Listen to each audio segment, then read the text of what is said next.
our stronghold, our prisoners of hope. Today I declare that I will restore to double. Bonjour chers auditeurs. Bienvenue sur votre chaîne. Voici le résumé de la leçon 9 de l'école du sabbat pour le 4e trimestre de l'année 2025. Merci d'aimer cette vidéo et de la partager avec vos amis et connaissances. Le titre de cette leçon est « Héritier des promesses, prisonnier de l'espoir ». Le texte à mémoriser se trouve dans le livre de Zacharie, chapitre 9, verset 12. Retournez dans votre forteresse, ô prisonniers de l'espérance. Aujourd'hui, je déclare que je vous rendrai le double. À la fin de cette leçon, vous entendrez le chant lié à ce verset. Chers auditeurs, cette leçon se concentre sur l'idée que les promesses de Dieu sont réelles et concrètes, et bien qu'il les offre comme des cadeaux, son peuple doit y répondre avec foi.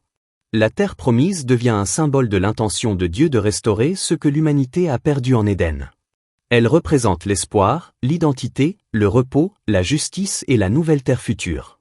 Zacharie 9 verset 12 nous rappelle que même dans des circonstances difficiles, nous restons prisonniers de l'espoir parce que Dieu promet la restauration et la bénédiction.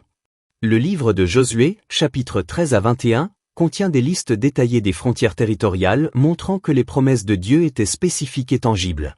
Dieu a donné à Israël une terre comme héritage littéral, et non comme une idée symbolique. Pourtant, ils devaient encore agir, s'installer et occuper ce que Dieu leur avait donné. Tout comme le salut est un don qui exige la foi et la coopération, la terre a été donnée par grâce, mais Israël avait la responsabilité de la posséder. Leçon du dimanche. Éden et Canaan.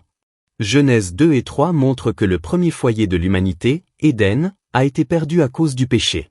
C'était un lieu d'abondance, de beauté et de proximité avec Dieu. Lorsqu'Adam et Ève ont rompu leur confiance avec Dieu, ils ont été expulsés de leur espace de vie. Canaan devient un écho symbolique d'Éden, représentant la bénédiction restaurée. Les patriarches, Abraham, Isaac et Jacob, ont reçu la promesse de la terre, mais ne l'ont jamais possédée pleinement. Ils ont vécu comme des pèlerins, faisant confiance à la parole de Dieu. Aujourd'hui, les croyants vivent également comme les héritiers des promesses, attendant l'accomplissement complet du plan de Dieu. Comme eux, nous héritons de meilleures promesses par le Christ, et celles-ci sont reçues par la foi et la patience. Leçon du lundi. La terre comme un don. L'identité d'Israël était étroitement liée à son séjour sur la terre. La terre lui apportait stabilité et liberté.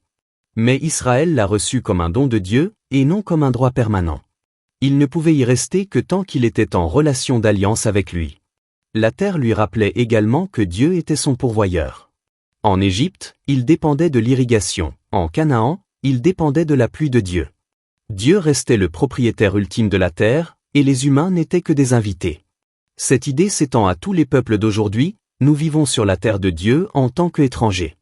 Le premier verset de la deuxième épître de Pierre et le verset 11 de l'épître aux Hébreux décrivent les croyants comme des étrangers qui attendent avec impatience une cité céleste, façonnant ainsi notre vision de la vie, des possessions et de l'espoir. Leçon du mardi. Le défi de la terre. Bien que Dieu ait donné Canaan en cadeau, son occupation s'accompagnait de défis. Israël avait peu d'expertise militaire après des années d'esclavage, et même l'Égypte n'avait jamais complètement conquis les villes fortifiées de Canaan. Les Égyptiens n'ont jamais conquis Canaan complètement en raison de l'imprenabilité des villes fortifiées. Aujourd'hui, une nation d'anciens esclaves se voit demander de conquérir une terre que leurs anciens maîtres n'ont pas réussi à soumettre. S'ils devaient un jour posséder cette terre, ce serait uniquement par la grâce de Dieu et non par leurs propres efforts. Josué 13 décrit comment la terre a été divisée et ce qui restait à conquérir. Dieu avait donné la terre, mais Israël devait répondre à son appel et s'y installer.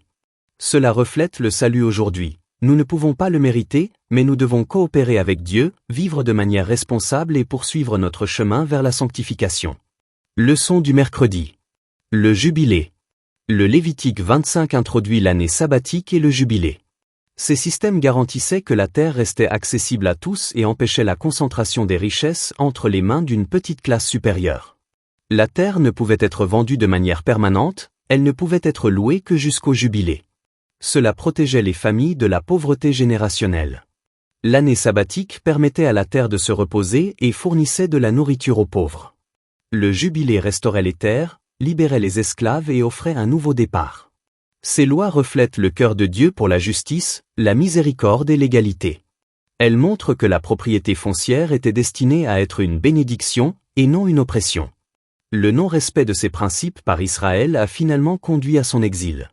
Aujourd'hui, les principes du sabbat rappellent encore aux croyants que tous les hommes sont égaux devant Dieu et que nous devons résister au cycle de la consommation, de la cupidité et de l'exploitation.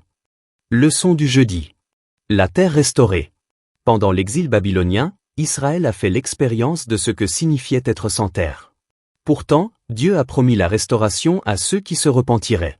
Des prophètes comme Jérémie et Ézéchiel ont assuré au peuple que Dieu le ramènerait.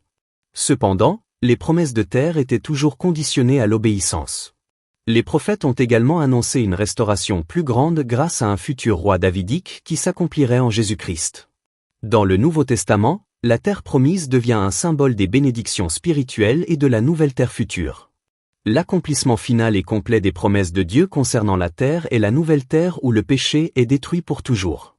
Jean 14, Tite 2 et Apocalypse 21 nous assurent que Jésus reviendra et que, grâce à sa mort, nous avons la garantie d'une demeure éternelle dans la création renouvelée de Dieu. Leçon du vendredi. Réflexion finale. Ellen White soulignait qu'Israël ne pouvait entrer dans le pays que par l'obéissance et une foi active. Il en va de même aujourd'hui, la connaissance des promesses ne suffit pas, elles doivent être appliquées personnellement. La nouvelle terre est décrite comme un lieu de beauté, de repos et de joie, où le peuple de Dieu trouvera enfin sa demeure après des siècles d'errance.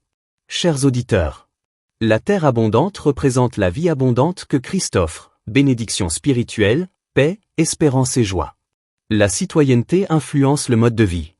Être citoyen du royaume de Dieu exige un comportement conforme au royaume, la justice, la miséricorde, l'obéissance et la générosité. On peut se fier aux promesses de Dieu, car l'histoire montre sa fidélité, même lorsque les promesses humaines échouent.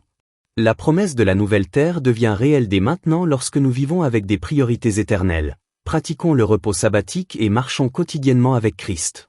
Que Dieu vous bénisse.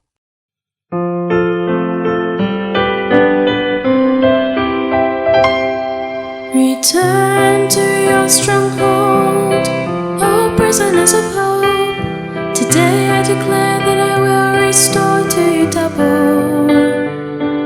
Return to your stronghold, O prisoners of hope. Today I declare that I will restore to you